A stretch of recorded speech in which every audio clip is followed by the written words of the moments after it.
Amis des livres, bonjour et bienvenue sur mon canal, la bibliothèque de Raphaël. Aujourd'hui, je vous propose une vidéo beaucoup moins littéraire que d'habitude. Nous allons parler du dessinateur belge Georges Rémy, plus connu sous le nom de Hergé. Non comme le célèbre créateur et père du monde de Tintin et Milou, mais comme publicitaire. En effet, pendant plusieurs années, Hergé fut en parallèle de Tintin, créateur de publicité.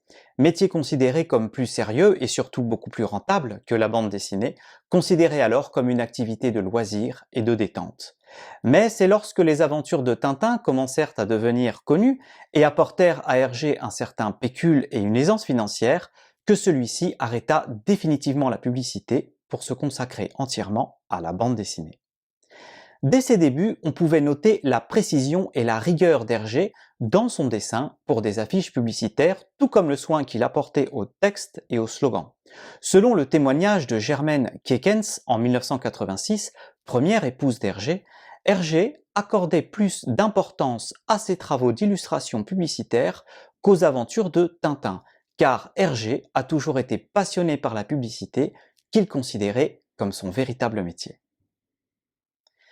Il semble d'ailleurs que Hergé, dès l'âge de 22 ans, avait acquis une maturité et une connaissance impressionnantes sur le monde de la publicité, puisqu'il déclara ceci au magazine L'Effort le 22 décembre 1929. J'essaie d'attirer l'attention sur une affiche par une tâche marquante, simple et très visible. Un dessin imprimé en noir et blanc doit présenter beaucoup de blanc, beaucoup d'air. J'évite les taches noires qui peuvent convenir beaucoup mieux aux dessins de revues ou d'affiches de couleurs. Je donne ma préférence aux couleurs vives et s'harmonisant entre elles. Surtout, un grand principe, la simplicité.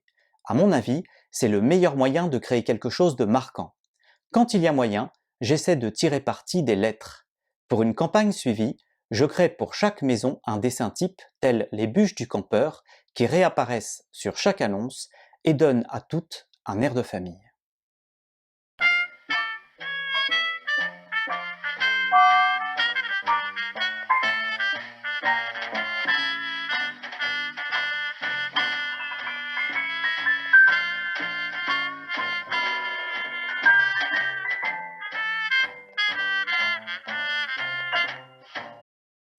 Cette maturité n'est en rien étonnante si l'on considère que depuis son plus jeune âge, Hergé était déjà un homme d'image, comme en témoignent les croquis et dessins dans les revues scouts de son époque qu'il publiait.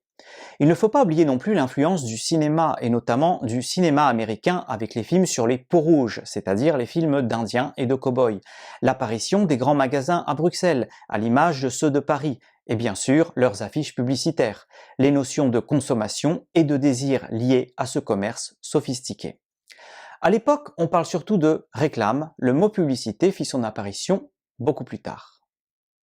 C'est à l'agence de publicité Société Nouvelle Presse et Librairie, dépendante du journal catholique belge Le XXe siècle pour lequel travaillait Hergé, que celui-ci dessina ses premières affiches pour les produits suivants: marques d'alcool, de cigarettes, marques d'automobiles, de produits pharmaceutiques, etc.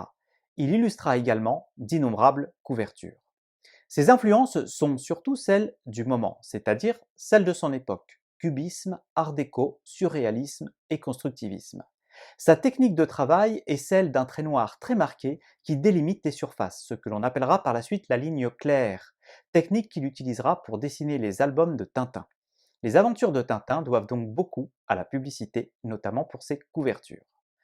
Croulant sous les demandes et les commandes pour des dépliants, des affiches et des annonces illustrées, et malgré le succès fulgurant des premières aventures de Tintin, Tintin au pays des soviets, Hergé crée sa propre agence de publicité en 1934, l'atelier Hergé Publicité, qu'il ferma 7 mois plus tard face au succès foudroyant de son album Le Lotus Bleu. Deux points importants avant de clore cette vidéo. À l'époque d'Hergé, les clients des publicitaires, donc les grandes marques, avaient recours aux illustrateurs car la photographie était hors de prix. Enfin, les albums de Tintin contiennent de nombreuses marques de publicité, comme par exemple la marque de whisky du Capitaine Haddock, des marques de cigarettes, de pétrole, d'essence, de lessive, etc. Toutes ces marques sont fictives, et certaines, comme la marque de lessive Broll, dans Les bijoux de la Castafiore, viennent en réalité du vocabulaire bruxellois que Hergé apprit pendant son enfance. L'univers de Tintin étant un univers très réaliste, par conséquent, le lecteur ne doutait pas de l'existence de ces marques, alors que dans la réalité, les dites marques n'appartiennent qu'à la fiction. Là est encore le génie d'Hergé.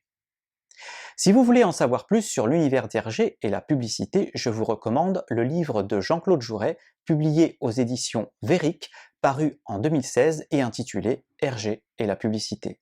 Les droits de ce livre, les droits d'auteur, sont intégralement reversés à une fondation luttant contre l'autisme. Dans la prochaine vidéo, je vous propose de découvrir le livre de Selma Lagerlöf, femme de lettres suédoise, qui fut le premier écrivain femme à recevoir le prix Nobel de littérature en 1909. Ce livre est Le merveilleux voyage de Nils Holgersson à travers la Suède, livre que je considère à titre personnel comme l'un des plus beaux au monde.